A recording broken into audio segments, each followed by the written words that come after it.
Greetings, Donna J, Jodhan, LLB, ACSP and MBA invites you to listen to her bi-weekly podcast, Remarkable World Commentary. Here, Donna shares some of her innermost thoughts, insights, perspectives, and more with her listeners. Donna focuses on topics that directly affect the future of kids, especially kids with disabilities. Donna is a blind advocate, author, sight loss coach, dinner mystery producer, writer, entrepreneur, law graduate, and podcast commentator. She has decades of lived experiences, knowledge, skills, and expertise in access technology and information. As someone who has been internationally recognized for her work and roles, she just wants to make things better than possible. Hello there, my name is Donna J. Jodhan. I am an advocate, author, blogger, sight loss coach, dinner mystery producer and writer, or writer and producer, entrepreneur, law graduate, and podcast commentator. You know, having the ability to produce podcasts is a very exciting thing for me. Let's go back to about a year ago, and this was really not possible, A, because I was not thinking about it, and B, I didn't have the resources or the people to push me to do it. Fast forward to today, and I do have all of this in place now, and this is my third podcast, Remarkable Bi-Weekly World Commentary. Welcome to this podcast, and for today I am going to go back a bit in my memory bank and talk about a very memorable day in history. November 29th, 2010. A very special day. A day when the lower court of Canada handed down a decision in my favor that mandated the Canadian government to make all of its websites accessible to all Canadians, especially so to those with disabilities. And as a blind and vision impaired Canadian, nothing could have been more, I'm not sure what the words are, but nothing could have been more grateful, humbling, and simply exciting for me and for my community. Yes, indeed, November 29th, 2010. That was a typical fall day in Canada, in Ontario. And on that day, I remember waking up, waiting and waiting, not sure if the announcement would come down, but it sure did. And when it did, it was such an exciting moment for me.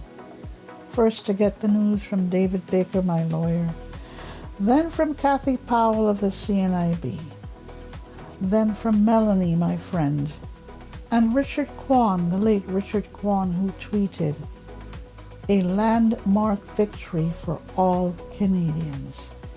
And this is what it was, exactly what it was. A landmark victory for all Canadians. November 29th, 2010.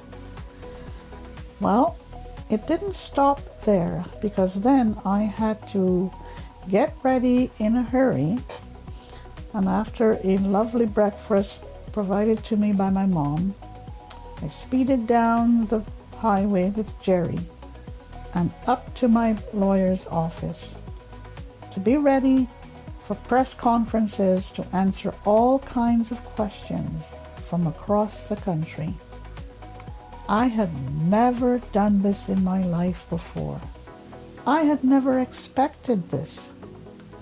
But what was so very special about this day, in addition to everything else that was going on, is the fact that now the Canadian federal government was mandated to make all of its websites accessible. And you may be thinking that this could not have been possible. But believe me when I tell you that it was going to be possible. Not all at once, but on a working basis. Okay? What was the fallout really? The fallout is that in my mind, I felt that this was not just a victory not for me, but for my community, for all Canadians with disabilities, for our kids, especially the kids of the future, and those kids with a disability. A victory for everybody. And I was just very humbled that I was the one to have launched this Charter Challenge with the help and assistance of my mentors Robin East, Charlene Ayotte, and the late John Ray. Yes, indeed. Let's fast forward to 2024, almost 11 years later, and there's still a lot of work to be done. Okay? Yes, we've had the fallout. Yes, we've had a lot of things take place. Yes, this went worldwide. It was recognized in the United Kingdom, in the United States, across in Europe, and even in places like India. And thanks to my good friend Sam, who helped to promote the news in her native country of India. More work needs to be done. We need to have greater accessibility of websites.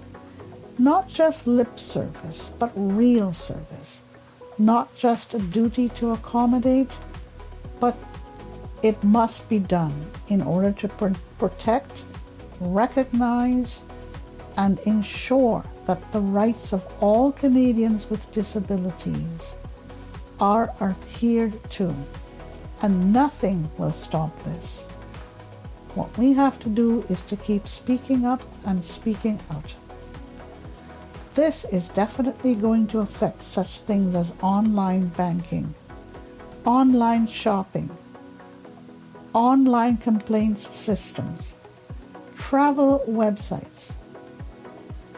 And this extends way beyond just websites. This is going to build awareness and break down barriers, also to build bridges. In short, it is time to make it better than possible. As Prime Minister Justin Trudeau said shortly after he became Prime Minister in 2015, it's all about making it better than possible. This is what this memorable day, November 29th, 2010, meant to me. And every time I think about it, it just sends shivers up my back. It makes me lightheaded. I am so proud to have led this team that made this possible. A Charter Challenge that was a landmark victory for all Canadians. I'm Donna J. Jodhan, wishing you a great day.